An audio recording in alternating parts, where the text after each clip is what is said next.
Clayton Kershaw de Dodgers ganha o prêmio Cy Young de Liga Nacional para de 2 viagens em 3 anos. Kershaw tem uma efetividade de 1.83, é melhor de Liga Grande de último 13 anos. O pitcher direito de Detroit, Max Scherzer, logra ganhar Cy Young de Liga Americana. Scherzer ha recebido 28 de 30 votos de cronista de beisebol.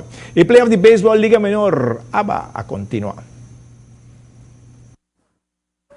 Mirando con nostra temporada di aguacero, líder di campionato di ABA, Liga Menor, come se schedule juegan en décima, así por vinclar Promeco Pasco. Ayer emocionante Indians está derrotar Hurricanes 10-4 en categoría juvenil. Te ahora, tu cosa vai bom com o campeonato de tur categoria. O Egan está indo bom, nós está acabando, eigenlijk, o que nós usa é 2 pool, e esse aqui tem cruzamento de 2 pool, para nós porque da lá para dezembro nós queda lá que campeonato.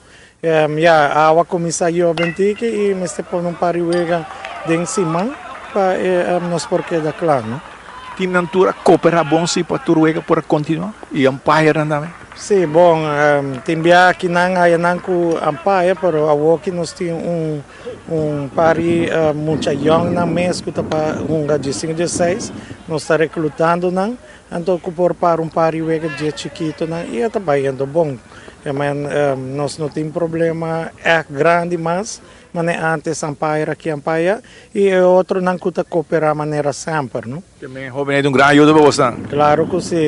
Nós temos Mito van der Biesen ajudando, não? Também com a Ribafeld, den wega mês, então está corrigindo a falta, não? E agora com por para o wega não tem muito chiquito, não? Se os vai dentro da categoria, não, coisa que na ordem, o wega não está bom, wega, turcos, maior não estava coopera bom, mas você de maior não se pode criticar. Sim, sim. Não, tem ainda turcos cana bom, que é que o wega não está indo bom, tem aqui tem de coach não está pedindo para cancelar o wega para pôr outro dia, pero já vou aqui para adiante, não por assim ser, mas senão nós não por que da claro.